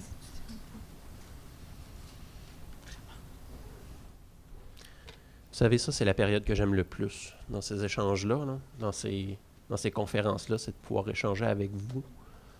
Notamment parce que je redécouvre mon propre parcours. Vous me posez des questions que je ne me suis pas posées.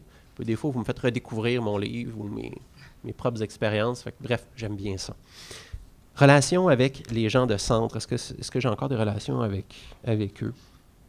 Pour la plupart, non, parce que c'est dur de garder contact avec eux. En même temps,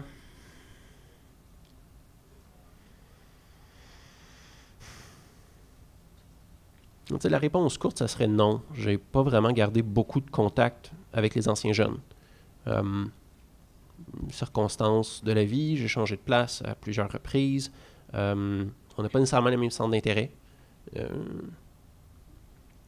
Pour les intervenants, intervenantes, j'ai gardé contact, notamment avec ceux de mon ancien foyer de groupe. J'ai redécouvert 3 anciens intervenants qui étaient là dans mon temps à Huberdeau, parce que j'ai fait une conférence là-bas il y a 1 mois. Puis, ils m'ont raconté une histoire que j'avais oubliée. J'avais fait une grève de la faim pendant 1 semaine. Puis, l'intervenant, Sébastien, il rentre le 2e soir, puis il dit non, il est en train de faker, Nick. C'est pas pour vrai, tu sais. Puis, à soir, il m'a le faire manger. Puis, ce soir-là, c'était de la pizza. Puis, j'adore la pizza. Elle était bonne, la pizza. C'est un des seuls repas que j'aimais bien là-bas. Et il a emporté la pizza dans ma chambre. C'était de la torture. Et je ne l'ai pas mangé. Ça a duré pendant 1 semaine. J'ai finalement arrêté ma grève de la faim pour 2 raisons. La première, c'est qu'ils m'ont dit, ben là, ta sécurité physique est en jeu, fait qu'il va falloir aller à l'hôpital si tu ne te remets pas à manger. Puis la deuxième raison pourquoi j'ai arrêté, c'est que je ne me rappelais plus pourquoi je faisais la grève de la faim. Ce que j'ai jamais dit à Sébastien, à cet ancien intervenant, c'est que la pizza, je l'ai lichée. Bref, des bons souvenirs.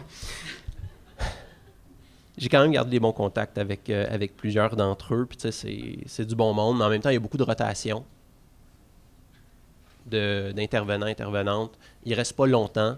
Ils sont souvent en congé de maladie parce que c'est une job qui est très difficile. Fait que des fois aussi, ça rend plus difficile lorsqu'on revisite nos anciens centres pour garder contact. Mais bon. Force de caractère. J'avais un prof aux adultes. Lorsque je m'apprêtais à retourner au cégep, il fallait que je fasse mes sciences physiques. Il fallait que je les fasse en 2 mois. J'avais 2 ans de sciences physiques à faire. J'allais voir le prof. J'ai dit, ça, c'est ce que j'ai à faire. Il me dit, c'est impossible. J'ai dit, OK, mais admettons que c'était possible. Qu'est-ce qu'il faudrait que je fasse? Un module par jour, en me regardant avec des gros yeux. Puis je l'ai fait. Puis, il était surpris. Puis, un an plus tard, il est venu me voir au Tim Hortons. Il m'a présenté sa femme. Puis, c'est lui là, qui m'a fait mentir. Là, puis que finalement, ben, il a pu le réussir à temps. J'ai regardé une figure d'autorité et je lui ai dit, tu as tort.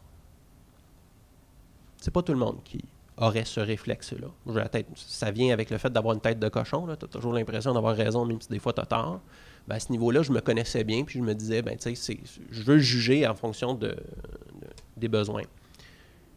C'est pas tout le monde qui a cette force de caractère-là. Puis l'autre chose que je pense qu'il faut quand même prendre en compte, quand vous me regardez, vous pouvez remarquer beaucoup de choses. Je suis grand, je suis blanc, je suis hétérosexuel, je suis beau. C'est ma mère qui me le dit. J'ai eu accès à l'école, j'ai pas manqué de rien d'essentiel. Ces éléments-là, juste d'un point de vue statistique, ils m'avantagent. Il y a d'autres éléments qui me désavantagent, mais juste d'un point de vue statistique, ça me désavantage. La force de caractère joue pour quelque chose, et c'est là que l'environnement est important parce que dans un environnement où on donne la chance à tout le monde, puis qu'on donne la parole à tout le monde, puis qu'on s'assure que ceux qui parlent moins, on leur donne plus la parole, puis qu'on s'adapte, puis qu'on le prenne en compte, ben c'est là que ces différences-là, ils finissent par avoir un moins grand impact. Il y a bien de la job à faire encore là-dessus. Il faut juste commencer par en être conscient, puis ensuite travailler dessus. Sensibiliser. Faut-il sensibiliser la population sur les centres jeunesse? Oui. Oui, il le faut. On investit énormément d'argent là-dedans. On ne connaît pas c'est quoi les centres jeunesse, généralement quand on n'y a pas été. Puis il y a bien des questions légitimes qu'on peut se poser. Tout à l'heure, quand j'ai dit j'ai fait mon coming out d'anciens jeunes de centre jeunesse, c'est pas un choix de mots par hasard. Le mouvement LGBT a mis de l'avant cette stratégie de dire, dans les années 80-90, de dire les anciens jeunes de centre jeunesse, faites part à votre environnement, à votre monde, que vous êtes un ancien. Et à ce niveau-là, comme tout d'un coup, le jeune de centre jeunesse, c'est plus le jeune à problème qu'on s'imagine dans notre tête. On détruit des préjugés en faisant ça. Lorsque la chef de cabinet de la ministre responsable des centres jeunesse de la DPJ m'a invité à Québec pour lui présenter le livre, c'était l'un des points que j'ai mis de l'avant. Il faudrait une campagne de sensibilisation, puis il faudrait que ça mise d'abord et avant tout sur ces genres de coming out de la part de gens qui y ont été. Parce qu'il y a beaucoup de bien malgré tout qui en sort. Puis si on parle juste des cas négatifs, on va s'en sortir avec une image négative. Puis ça, là-dessus, au Québec, on est chanceux, notamment parce que, fait rare, tous les partis politiques appuient les centres jeunesse. Ils pourraient tous faire des gains, des points faciles en bâchant la DPJ.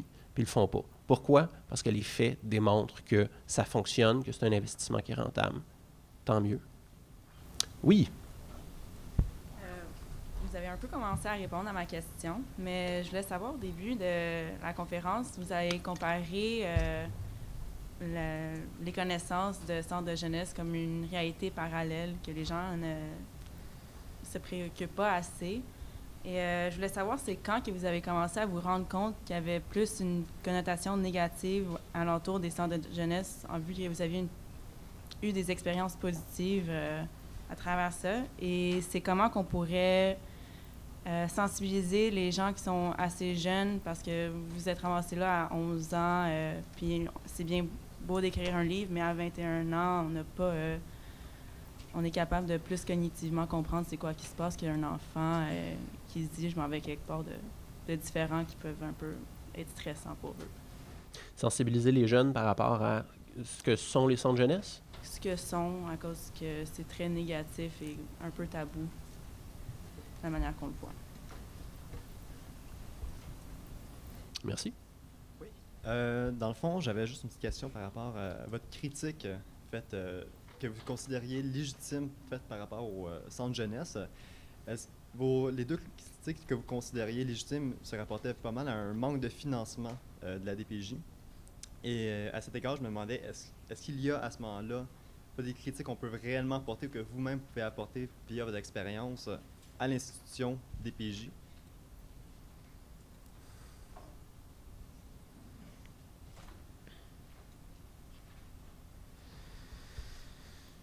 Oui.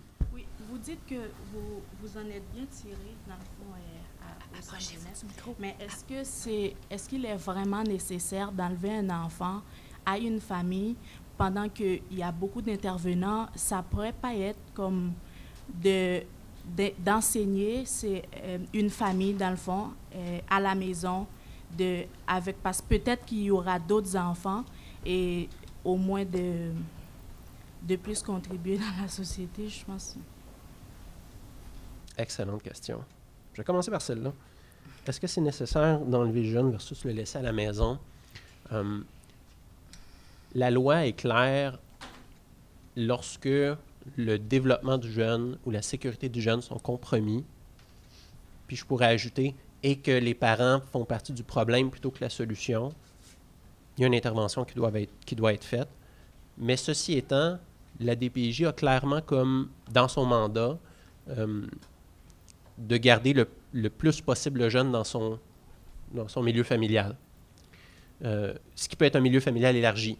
Si le problème, c'est la mère monoparentale qui a des enjeux avec la drogue, par exemple, ou le père qui est violent, bon, on peut l'amener chez les grands-parents, chez la tante. Il y a des arrangements à faire comme ça. Il y a le quart des cas qui sont réglés avec la coopération des parents. Le jeune ne quitte pas la maison, c'est juste, le parent il est dépassé. Ma mère était dépassée. Elle avait 2 autres jeunes, mes 2 frères à s'occuper, et j'ai été un problème au-delà de ses propres capacités, ses propres ressources.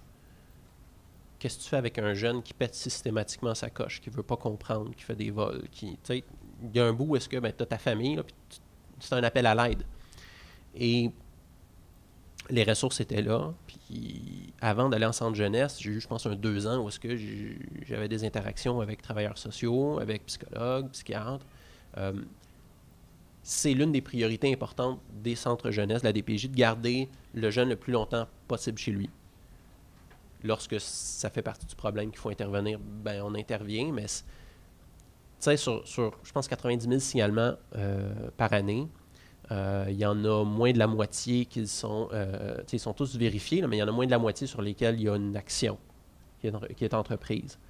Ils prennent ça vraiment au sérieux, puis ils ne vont pas intervenir sur un oui-dire de la part d'un voisin ou d'un prof qui dit « Je pense qu'il y a quelque chose qui se passe mal. » C'est pas suffisant. Il faut vraiment prendre ça au sérieux. Là. On enlève un jeune de chez ses parents, puis on le met dans un autre environnement. C'est majeur. Là, comme. Fait que ça se prend pas... Ces décisions-là ne se prennent pas à la légère. Ce qui m'amène à l'autre question par rapport à la critique légitime. Est-ce qu'il y a d'autres critiques qu'on pourrait apporter? Oui, clairement. Il y a d'autres critiques qu'on peut apporter à la DPJ. Est-ce que c'est correct qu'à 18 ans, le jeune doive sortir et qu'il n'y ait plus rien à faire? La DPJ ne peut plus intervenir après 18 ans. Le jeune, s'il se retrouve dans la rue, ben, il doit se retrouver dans la rue. Depuis les dernières années, il y a des programmes qui ont été mis en place pour assurer une transition plus facile. Mais la loi reste la loi tant qu'on ne la change pas. Ça reste ça l'enjeu. Mais tous les problèmes que j'ai soulignés avec la DPJ, ils sont tous conscients. Les intervenants et intervenantes sont tous conscients que des fois on intervient trop, des fois on n'intervient pas assez.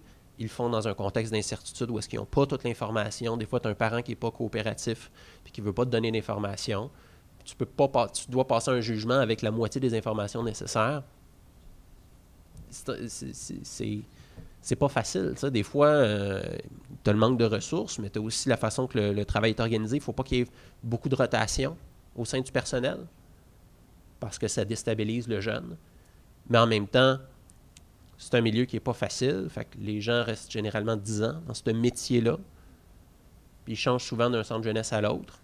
Vu que le gouvernement il fait des coupes, on engage moins, puis les jobs qui restent sont plus précaires. Forcément, il y a plus de temps de remplacement. Aussi le fait que c'est des femmes. Des femmes jeunes arrivent dans une situation de maternité. C'est des bonnes raisons pour quitter le temps d'élever son enfant, pour un an, le congé de maternité. Je pense que c'est 70-80% des intervenants, ce sont des intervenantes. Alors, toutes ces réalités-là, ils en sont conscients. Il faut juste moins couper dans les ressources. C'est le seul truc sur lequel on a un contrôle. À moins qu'on se dise, on devrait engager plus d'hommes. C'est pas vraiment une solution. Faudrait les forcer à travailler plus d'années dans les centres jeunesse. Non. Je regarde qu'est-ce qui est possible. Ils font avec qu'est-ce qu'ils peuvent. Puis des fois, ils font des petits miracles. Là. Fait que, clairement, il faut plus de sensibilisation à ce niveau-là. Et en ce qui concerne la réalité parallèle, par rapport à moi, j'ai toujours eu une image négative de la DPJ. Ça a pris bien des années pour faire la paix avec ça, parce que je remettais tous mes problèmes. Ils étaient l'incarnation de mes problèmes. Ils me mettaient un miroir dans ma face. Puis c'est jamais facile, puis c'est jamais le fun. Ça a pris du temps avant de faire des liens, puis de voir à quel point c'était bénéfique. Mais dès le départ, j'avais pas une super image de la DPJ, même si j'en connaissais au final très peu de choses. Tu sais pas vraiment c'est quoi. Puis tu rentres là, puis tu découvres qu'il y a des sports, il y a des soupers en commun, il y a des activités en commun. Finalement, c'est pas si différent que ça. Puis tu apprends à t'acclimater à ça. On travaille beaucoup sur toi. C'est un intervenant là, qui te suit, c'est ton tuteur ou ta tutrice, puis elle t'accompagne durant tout ton placement. C'est une vie parallèle, ça, là. Si vous ne l'avez pas connu, vous ne pouvez pas vraiment savoir. Tu sais, je vous en parle, là, mais c'est normal que vous ne pouvez pas vraiment voir concrètement c'est quoi. Puis je vais vous donner un exemple. J'aime les Cheerios. J'aime mon bol de Cheerios. Et je l'aime en particulier parce que je peux le prendre à tout moment de la journée ou de la soirée ou de la nuit. Je peux le prendre quand je veux. Ça peut avoir de l'air simple ou bizarre pour ceux qui n'ont pas été. Mais si vous avez été en centre jeunesse, vous savez c'est quoi. Vous savez qu'est-ce que je veux dire. Je fais encore des cauchemars tous les 6 mois que je retourne en centre jeunesse, puis je perds ma liberté, puis je perds tout. Tout le contrôle sur ma vie. Mais ce contrôle-là sur ma vie que j'ai, je le chéris. Puis en plus, j'ai eu l'occasion de travailler beaucoup sur moi, fait que je me connais beaucoup plus, puis je travaille beaucoup plus sur moi-même. Ça se finira jamais, ça. C'est un travail sans fin. Cet acquis-là, la plus longue formation que j'ai avoir eue dans ma vie, c'est d'avoir été en centre jeunesse, travailler sur moi-même. C'est un avantage. Fait que les anciens jeunes de centre jeunesse sont plus résilients parce qu'ils ont vécu des choses, mais ils se connaissent beaucoup mieux, sont beaucoup plus matures. Il y a aussi des avantages, puis je pense que c'est pour ça que c'est important de faire savoir c'est quoi les centres jeunesse, c'est pas que de l'enfermement. Oui. Si tu permets, Nicolas, ça va être les 2 dernières questions. Allez-y. Bonjour, mon nom est Lénicia, je suis en soins infirmiers. Je vous remercie pour votre entretien.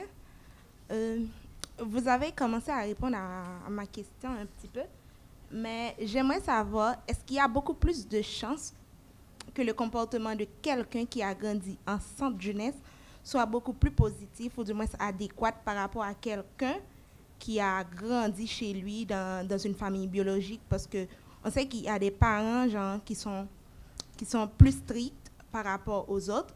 Fait que je me demande, est-ce qu'il y a vraiment une chance pour que quelqu'un qui soit grandi dans un centre de jeunesse soit beaucoup plus mature, comme vous l'avez dit tantôt, que quelqu'un qui a grandi dans une famille biologique? Merci.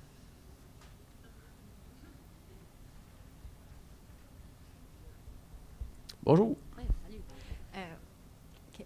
Dans le fond, tantôt, vous avez dit que le travail sur soi, ça l'a aidé, comme pour la maturation et tout. Puis, vous avez commencé, dans le fond, ça a commencé à dégénérer votre situation vers les 11 ans, vous avez dit, que vous avez pété votre coche.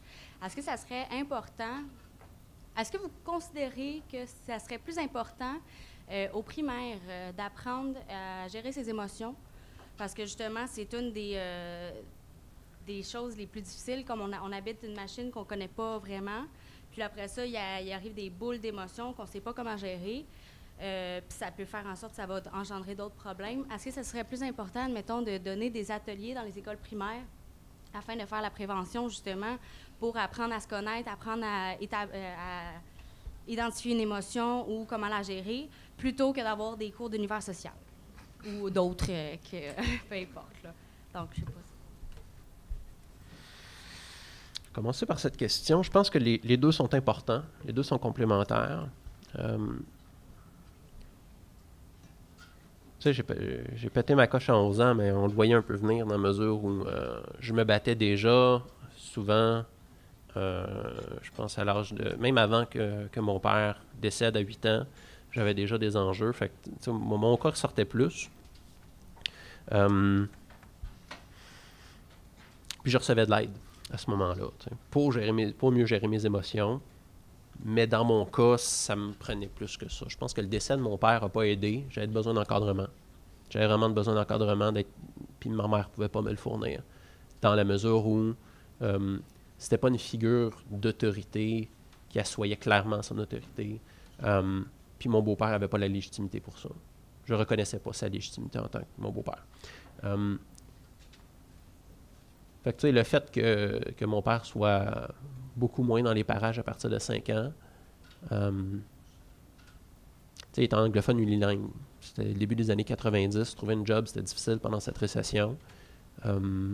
Fait qu'il devait déménager de plus en plus loin. Et tu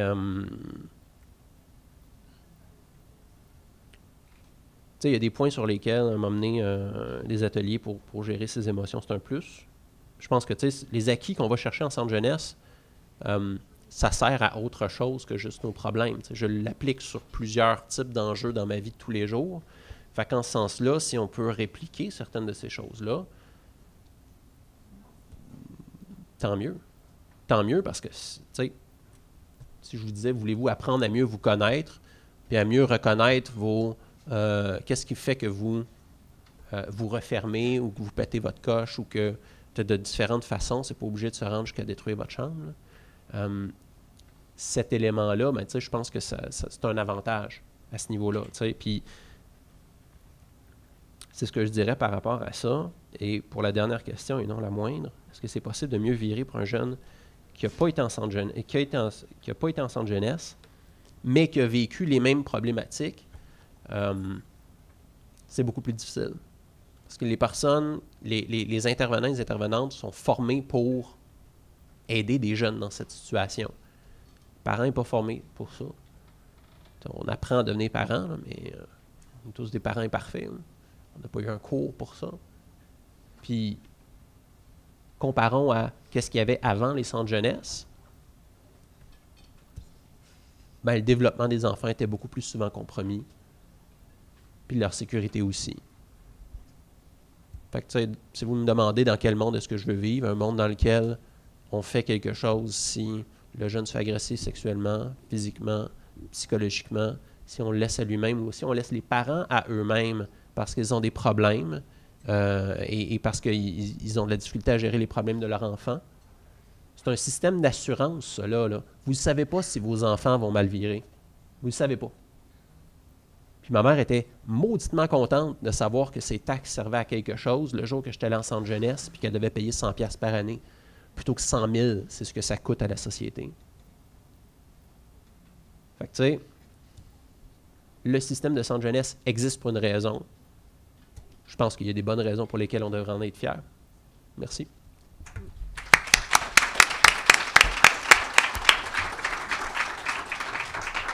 Merci encore une fois, M. Zorn, de votre générosité. Votre témoignage a été, en fait, je suis certaine, bénéfique pour tous nos étudiants.